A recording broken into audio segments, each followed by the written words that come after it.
I want to feel super confident and badass in my role every day. I want to be getting promoted every 12 to 24 months. I want to be making X number salary, right? This is how I want to feel in my job. These are the types of roles that I want to take. I'm never going to meet the stronger version of myself because I keep deluding myself into thinking that she doesn't exist. If I didn't associate my ethics and morality as a human with how much money I wanted to earn, would I want to earn more than I am earning right now? Welcome to The Art of Speaking Up, a podcast that helps professional women access the limitless potential that lies within them. I'm your host, Jessica Guzik, and my mission is to help you find that spark inside you that has the power to transform your career in ways you may not have thought possible. I'm so excited that you're here. And now, on to the show. Welcome to the podcast. Oh my goodness, I'm on a roll of recording multiple podcast episodes, which I rarely do. So just to warn you, I'm in such a flow right now and like really high energy, which I don't know why that's a warning. Like, warning, I feel good, but I just felt the need to let you know. I am here recording part 2 of my series on building wealth in your corporate career. This was originally going to be a 2-part series, and then part 2 was just feeling too long for me to fit into one episode. So there's going to be 3 parts. I'm going to drop a bonus episode later this week with part 3. So let me just bring you back to what I covered in part 1.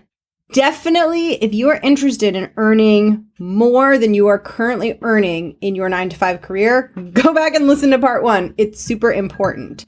I talked about the difference between getting merit increases and raises and like getting these, for the most part, modest bumps in pay versus being on a path to executive leadership, where because you're getting into those more senior leadership positions, your salary grows exponentially. And there's this huge conversation out there in the professional development space around like negotiate, ask for the raise, but no one ever talks about how like, yeah, of course, ask for a raise, but make sure you're on a track to management and executive roles because you're going to earn way more being on a track to leadership than you could ever earn asking for a raise at a mid to lower level position, right? So it's sort of like the orders of magnitude get much bigger as you get into executive roles. And it frustrates me how in the conversation around women advancing, there's such an emphasis on like negotiate, ask for more, etc. And I'm not against that, just to clarify.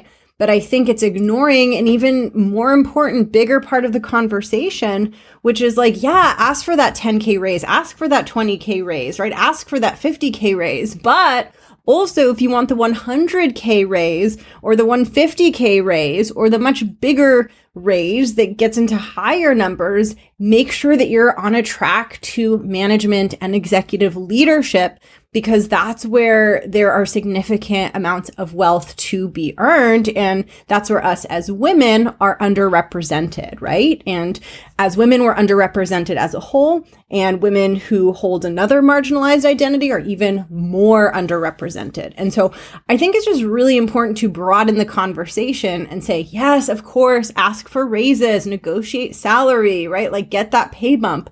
But also there's a bigger picture opportunity out there than just that modest incremental bump in salary. And that's what I want to open your eyes to, because when I was starting out in my career and when I was lacking confidence and just really struggling, I didn't even know it was possible for me to earn the amounts that I ended up earning later on in my career. And even if I had known, I probably would have counted myself out, thinking that something was wrong with me and it was impossible for me to earn that. And that's why I want to record part 2, because this is all about the beliefs and thoughts that you might hold that might make it feel to you like it's impossible for you to be on a leadership and management track and elevate into these bigger roles and earn much bigger amounts of money and much bigger compensation packages in your career. So that's what we're going to be talking about today. And in order to do this topic justice, I need to get into one of my favorite topics. This is a mindset topic. It's something that is so important to me in my work, and that is the topic of limiting beliefs. So this is a very coachy term. I feel very coachy, right? There are certain things that really make me feel like a coach. And this is one of those things, the topic of limiting beliefs. So what is a limiting belief? First, I'll tell you what they are, and then I'll tell you why they always seem to screw us. So a limiting belief is a belief that you hold about what is possible for you. And because it's a limiting belief, it tends to be a very limited view about what is possible for you. So an example of a limiting belief would be, I can't earn more than $100,000 a year in my corporate career. That, by definition, is a limiting belief. And the way that we know that it's just a belief versus the objective truth is this is a tip off of how you can test, is this thing that I believe actually true, or is it a limiting belief? Is, are you making a prediction about a future that hasn't yet unfolded or doesn't yet exist, right? So if your belief is about something in your future that hasn't yet happened, then there's a really good chance it's a limiting belief. Like, I'll let you get away with like the limiting belief of like, I will never be able to fly or have superhero powers. Fine. Like, I can get on board with that. But anything that's grounded in reality and the real day-to-day outcomes that people achieve in their careers, and you have a belief that you can't achieve it or it's not possible for you, that is hands down a limiting belief, because we cannot predict the future. Now, limiting beliefs, this is why they're so sneaky. Now, on to the part where I explain how they screw us. Limiting beliefs screw us because it's very hard for us to recognize that our limiting beliefs are limiting beliefs. We just think they're true. So when we say, I can't do this, I'll never be good at this, I can't go for that role, that will never happen, we don't say those things and think, okay, here's all my limiting beliefs. We just think, no, like, here's all the things about my career path and me that just suck. And this is just horrible. And this is just how it is. And what's so sneaky is that the limiting beliefs strengthen themselves over time. Because when you believe a thing isn't possible for you, you don't pursue it. And when you don't pursue it, you never generate evidence that challenges the limiting belief. So the limiting belief tells you that you suck, or you're stuck, or you can't have this or that in your career. And so you don't exit your comfort zone. Why would you exit your comfort zone and take a risk and make yourself vulnerable for an outcome that's never going to happen, right? Like, you would never do that. So you maintain the status quo, and then the limiting belief goes, ha, I told you things haven't changed. But the reason that things haven't changed aren't because the limiting belief is true. It's because you haven't taken action to generate evidence to dissolve that limiting belief. What's most important to internalize here is that the future and what happens to you isn't determined by some reality outside of you. It's determined by your actions, right? The things that you do. So, of course, there's systemic inequalities, and I don't want this to become a thing of like the environment doesn't play a role, because it totally does. The environment, of course, plays a role in people's experiences, and you also play a role in your experience. Both are true at the same time. So, for example, this happens so often with my clients. If they want a promotion or they want to apply for a job that's a promotion, they think it's not possible for them. And the reason they think it's not possible and they're so convinced is because they've never tried, because trying feels way too damn scary, right? And so then they finally do try, and they experience the outcome. They get the promotion, they get the role, they get the thing that they thought was impossible. And they have a come to Jesus moment where they're like, oh, like I was thinking a thing very rigidly and stubbornly in my mind, and I can straight up see that it was wrong because we just went out and got it. And then that really opens up their mind because they're like, and what else am I thinking that's incorrect about myself? And it can be really disorienting to question your own beliefs because our beliefs keep us really stable, I think, and give us a little bit of a sense of security. And that's why I think questioning them and growing and challenging yourself and evolving can feel terrifying. But at the same time, the way that I've lived my life is like, well, it's terrifying not to challenge them because then my whole life is going to go by and I'm never going to know what I was capable of. I'm never going to know what I could have done or achieved. I'm never going to meet the stronger version of myself because I keep deluding myself into thinking that she doesn't exist. A silly example to help you with, internalize the idea that a limiting belief will strengthen itself over time. I can't remember who told me this. I think it might have been my partner who told me this, but I'm not 100% sure. But I used to live in Manhattan, and Manhattan is kind of famous for like at 3 a.m., like if you want sushi at 3 a.m., something will be open and you can order sushi. Like things are just always open. You can always get really good food at all hours of the night. And I remember someone was saying like, if you don't believe that you can find an ice cream, like a banana split or an ice cream sundae, like a fresh one in Manhattan, like deep into the middle of the night, you will not try to find one. Oh, this was definitely my partner. Now I'm remembering. But if you believe that there's some place open that will deliver you a banana split, you will find it. And yeah, like he got like an ice cream sundae or a banana split. And he was like, if you can dream it, you can achieve it. And it's a really silly example, but it's like, if you get home from your night out and you're like, oh, I want pizza, but like no pizza places are open, you're not going to like open your phone and look on Google Maps and see if you can order a pizza. But if you're like, no, there must be a pizza place open, that increases the chances that you are going to discover that a pizza place is in fact open. And sure, sometimes there won't be any pizza places open, but if you don't check, you won't find out. And this brings me to a really important point on limiting beliefs, which is that I'm not here to tell you that your limiting beliefs are wrong. And I'm not here to tell you that like, if you think you can't do X, Y, or Z, you're wrong. What I'm here to tell you is that we don't know.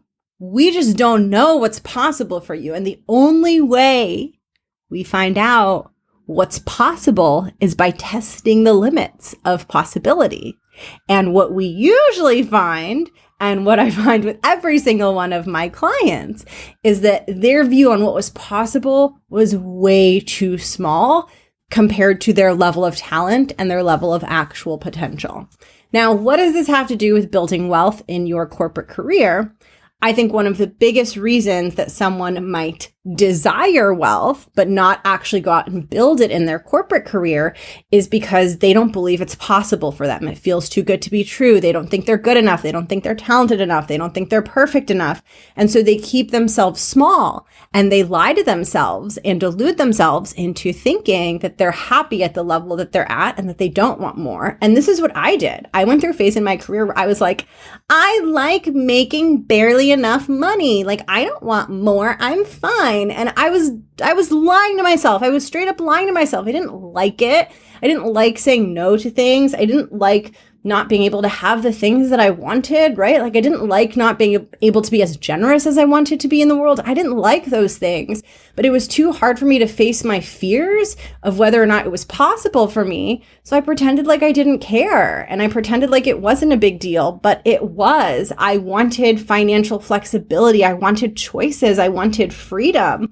And if you listen to part 1, you'll hear a little bit more about my journey there. But I'm recording this to let you know that if you have troubles believing that you could be on a path to executive leadership, there are very few reasons that you could come up with that to me would feel like objective fact. Most of what you share with me would probably land as a limiting belief, something that feels real to you, but actually isn't objectively true. And the most common one that I see with my clients is the limiting belief that they don't have the skills and the capabilities and the capacities to step into a bigger role. And so they can't elevate into the big roles and make the bigger compensation and build the wealth because they're lacking the fundamental ability to support that.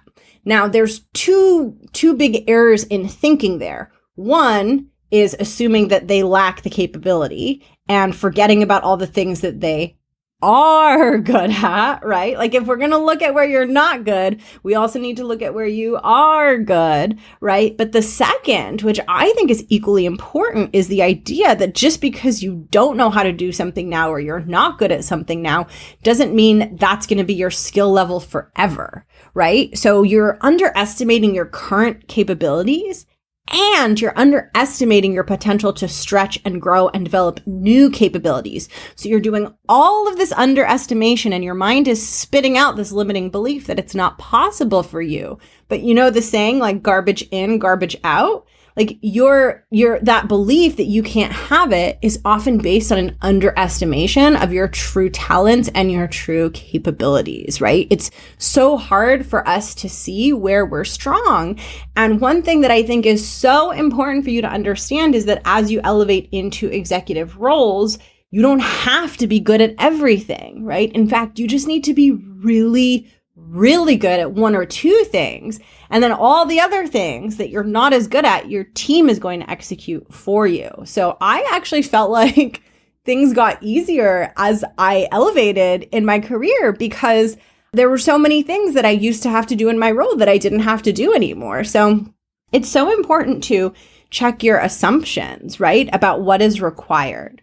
Now, one thing that I want to share, in addition to this idea of limiting beliefs, is that sometimes people don't even get to the point of having a limiting belief and being like, that's not possible for me, because they can't even own and acknowledge the desire to begin with, right? So that's the situation that I was in that I mentioned where I was like, I'm fine with how much I earn. I'm fine with my life. I don't want anything more in my career. This is fine. I couldn't even admit that I wanted more for two reasons. One, I thought wanting more made me wrong and wanting to make more money made me a bad person. And two, I was so scared that it wasn't possible that I didn't want to admit to myself that I did want it, because then I would be in the dissonance of wanting something and not having it. And that was too uncomfortable. So I pretended like I was satisfied with the status quo. And I think as women, this is a place where it's really good to slow down and ask ourselves, if I didn't associate my ethics and morality as a human with how much money I wanted to earn, would I want to earn more than I am earning right now? And if I believed that I had the capability to earn more, would I want to earn more money than I'm earning now? For me, both of those answers were a clear yes. And as soon as I was able to own that and acknowledge that, not only was I able to set my sights on the roles that I wanted, the types of companies that I wanted to work for, and the types of compensation that I was aiming for, but I also felt happier, more motivated, and more satisfied in my career because finally I was showing up for something that made me excited, something that I wanted, right? I was no longer showing up for a career where I was always just going to be kind of like getting by every month, but I was showing up for a career that was generating such financial flexibility and freedom and abundance, and it felt really good. And that made me feel much more excited to show up for it and to grow and to evolve and to put my best into it. And so I think what's so important here is for you to slow down and ask yourself what you truly want. And I know this can feel terrifying and vulnerable, and it can honestly be a really hard answer to get to on your own. I see this a lot in my one-on-one work where someone will come to me and it takes us time in our coaching together to even surface what they want, out, right? Because when our confidence is shaky and when we have a lot of self-doubt and self-judgment and self-criticism, we don't feel safe to dream. We've never done that. We've never allowed ourselves to believe in something more. And so even the simple act of getting clear on our desires before we even go after them, before we even pursue them, can feel incredibly vulnerable and incredibly intimidating. And so if you struggle with this, and if this whole topic of like building wealth and how much do you want to earn, if it just feels like sticky and a little bit triggering and a little bit like confronting, just know that nothing is wrong with you. It just means you're working through the human experience of starting to come face to face with some of your desires and some of your beliefs about yourself. And while it can feel vulnerable and icky, when you're willing to work through it and show up and be as truthful with yourself as possible, what happens on the other end of that is you tend to feel more authentic and free, right? I felt much more authentic and free being like, I want to earn good money. I want to go for only positions that pay really, really well and put me on an accelerated executive path. I felt more like I was being real and true to me than when I was like, I don't care. It's fine. I'm happy. I don't want more. That wasn't actually true to who I am and what I wanted. And so even though it was kind of uncomfortable to own my desire and then to really put myself in, situations where I was showing up at my best, right? Like if I was going to aim for that growth and those higher positions, I had to ask more of myself. So it definitely took a lot of effort to make that transition. But on the other end, like, damn, it felt so much better because not only was I earning what I wanted to earn, not only was I on the path that I wanted to be on, but I was just being true to me and not lying to myself about what I wanted and not making my desires smaller just to keep myself comfortable and avoid anything confronting or scary.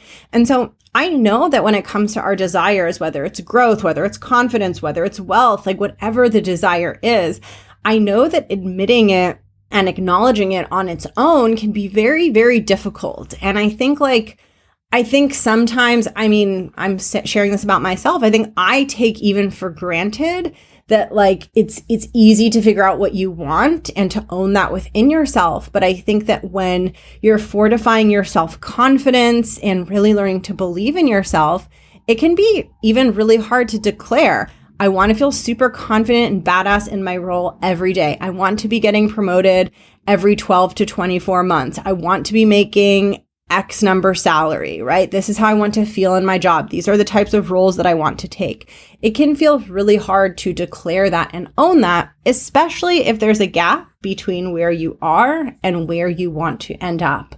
But my push to you is to not be afraid of that gap and not be afraid to take steps to begin closing that gap, because that's where you're going to experience so much growth and richness. So I didn't build a ton of confidence by staying at my same level and not reaching for more. I built confidence by reaching for the thing that felt scary and confronting, right? And so if we want to grow as people and become more resilient and become versions of ourselves who can handle more, then we need to be willing to step into the unknown, and we need to be willing to bravely declare what we want and take steps to go after it. And I feel like that is something that I personally have done so well in my career, is to not be afraid to say, the place where I'm at is not working. I want something more. I know that this isn't going to satisfy me. I've made 2 major career pivots because I was willing to be honest with myself. First, I made a career pivot when I was in law school, and it was much safer. It's much safer to go to law school and then become a lawyer than to go to law school and be like, oh, that looks horrible. I don't want to do that. Again, no offense, lawyers. I'm so scared that there are lawyers in my audience who you think I'm shit talking and who hate me. I don't hate you. I was such a mismatch for the field of law. But it was terrifying for me to make a complete 180 from the field of law and into something I loved. And then it was terrifying for me to leave my corporate career career and own my desire to take my podcast full time when I was feeling like I had achieved success in my corporate career and there were more exciting, newer, novel things that I wanted to do and try. And I didn't feel like ready or good or like 100% there when I declared those desires and pursued them. But my desire to live a happy, enriched, fulfilled life was stronger than my fears about the unknown. And I think that's what makes me a really good coach, is I have that fire in me and I'm able to draw it out in my clients. So I want this episode to be your permission slip to declare what you want, even if you hold some limiting beliefs around it, even if it brings up some weird feelings, even if it doesn't feel possible for you, even if you question yourself for wanting it, even if you think you're wrong for wanting it, even if you think you can't have it. Like, let all of those things be true and just be like, fuck those things. What do I want? And then ask yourself, if I believed that I could make this happen, if I believed I had everything in me to iterate and take steps forward and close this gap for as long as I need to until I figure out the solution and until I figure out how to make it happen, what would I do next? And take that one step. Now, to help you answer the question of what would I do next, part 3 is going to point you in the right direction. So in part 3 of this series, I'm going to walk you through things to look out for and things that you should make sure to do and not do in your career to ensure that you are on a path to an executive role and on a path to building long-term wealth. So I'm going to walk you through things to look out for in your company to assess if the company you're in is one that's going to support an accelerated growth trajectory, and things that you can begin doing and putting in place to get yourself on the path to leadership.